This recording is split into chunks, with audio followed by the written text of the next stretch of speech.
Okay, hey everybody. Ron Ipach here, dude over there. Jerry. Down. I'm up, down. Well, yeah, it depends on your screen, but I think on Facebook we're probably sitting right next to each other. So I think you're right here. I'm pretty sure. Anyway, welcome everybody to the Wednesday Hump Day chat. May the 4th be with you. I was going to go like this, but that's Star Trek. That's not. Long and prosper, Dr. Yes. So anyway, hopefully everybody's doing good. Enough chit chat for today. Let's go ahead and hop straight into it. By the way, before we get going, it's been a while since we did these Hump Day chats, and I keep saying we're going to get right back to it, but man, stuff happens. A lot of things going on. So we're going to get out as many of these as possible this year. But hey, this is the free stuff. You ain't paying for it, so we're not going to be too regular on it. All right. So, but hopefully we'll give you some really good information on these Hump Day chats. If you want to connect with us a little bit more on a weekly basis, Jerry and I get together on something like this with our war room, and we dive directly into the war room with our members, do some training, some longer training than we do right here, much more in depth. And it's also a Q&A call, so you can ask us questions about anything that ails you as a shop owner. And considering Jerry's in the shop all the time, he can give you that unique perspective of what's going on now, what's really working well now. And then for those of you that are ready for a much higher level experience and blow the lid off your income, we have our Maverick Shop Owners sweatshirt. And so there's a group that goes along with that sweatshirt. So some of the biggest, brightest, baddest shop owners on the planet are in that group to not only mastermind with you and give you some great information, but also learn from some really great people. So that's how you get a hold of us. So enough of that today. Today, I wanted to jump in.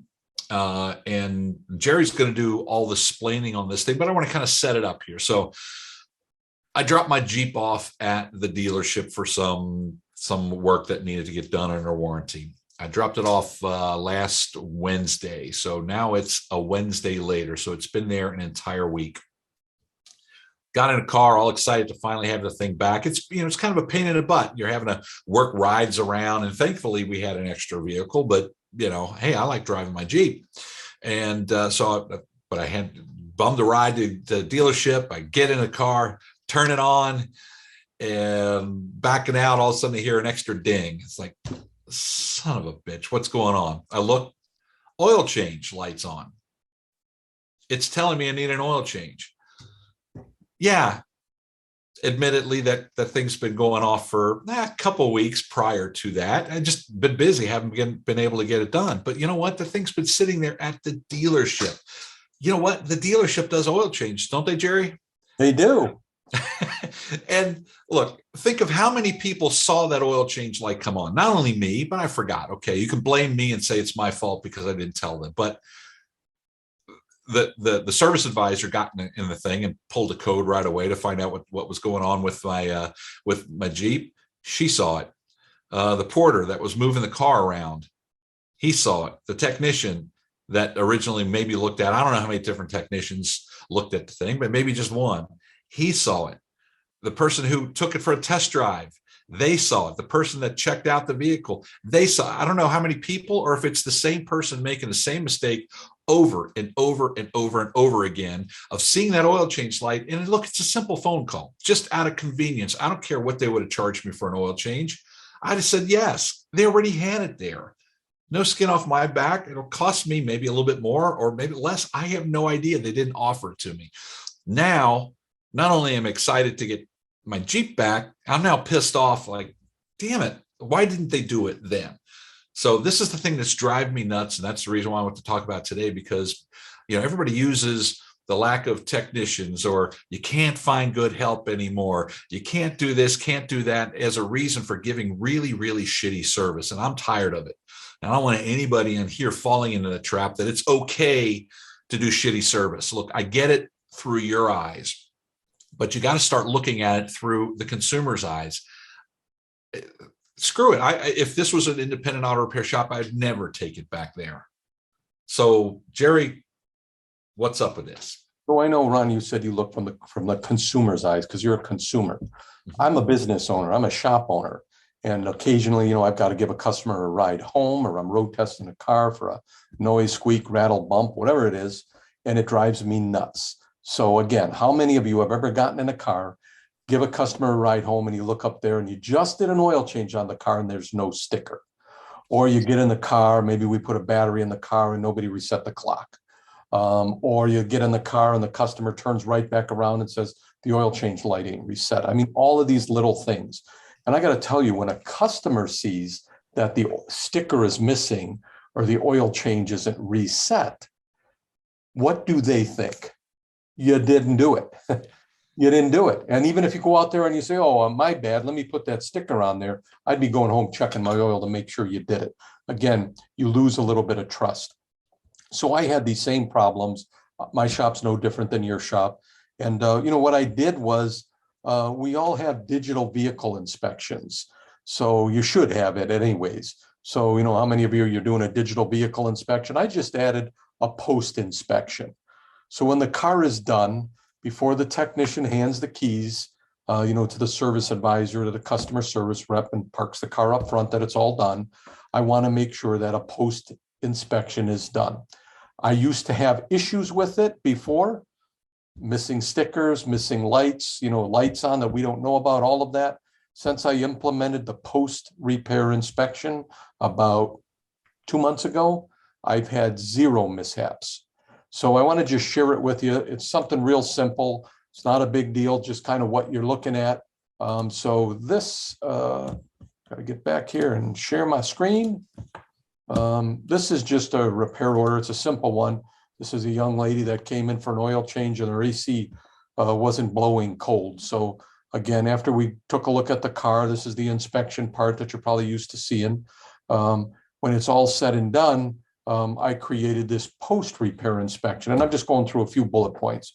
No grease marks, no fingerprints on the car. The wheels are clean, makes me crazy. If we put tires on a car and the wheels aren't clean, all covers are secure. Right? So we don't want a collection of engine covers in the bay. No tools left underneath the hood. We top off all the fluid. So even if you get your oil changed or you don't, I want to make sure the oil's checked. Do we road test it? Yes or no, depending on what we did. No fingerprints on the steering wheel, dashboard, oil change sticker in the window.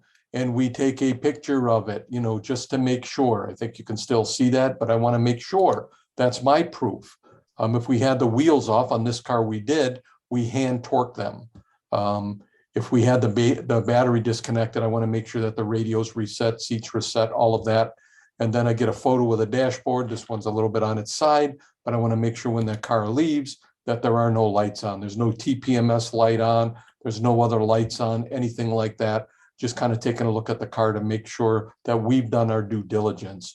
Again, what I showed you is my shop software, TechMetric. I don't care what you're using, bolt-on, any of them down the road. If you're doing a digital vehicle inspection, just create a quick 10, 15 point post-repair inspection to make sure those little things don't get missed. I think your customers will thank you for it.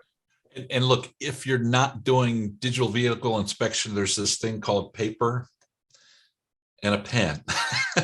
To have the old check marks on there and have them go through it, because let me tell you, that drives me crazy when the simple things aren't done. No matter how complex that repair was and everything you did for diagnosing, and even now finding parts. You found a part for this car. You did all this great stuff, and you forget something that stupid. At the end, it makes the customer really, really frustrated. So you've got to get it right from the very beginning to the end. Your job isn't done until that person is driving off the lot with a smile on their face and they're not finding any of these little nitpicky little things to complain about, because people are going to complain. And as Gerry pointed out, look, if that sticker was, the old sticker was on there after they did it, they didn't do it. They didn't put the oil in. If that light comes on next week after I'm driving and they said they did an oil change, it never happened. Never happened. They could have done it, but in my mind, they screwed me on there. So that's the last thing you want to do. So look, guys, it's the little things that matter. It's not what you do, it's what else you do. You did a good repair. Now let's make sure the customer service is handled properly as well. Gerry, any final words before I let these good folks go along their merry way on May the 4th and let the force be with them? No, I think so. Let the post inspection be with you. There you go. Thanks, guys. See you next week. Take care. Bye-bye.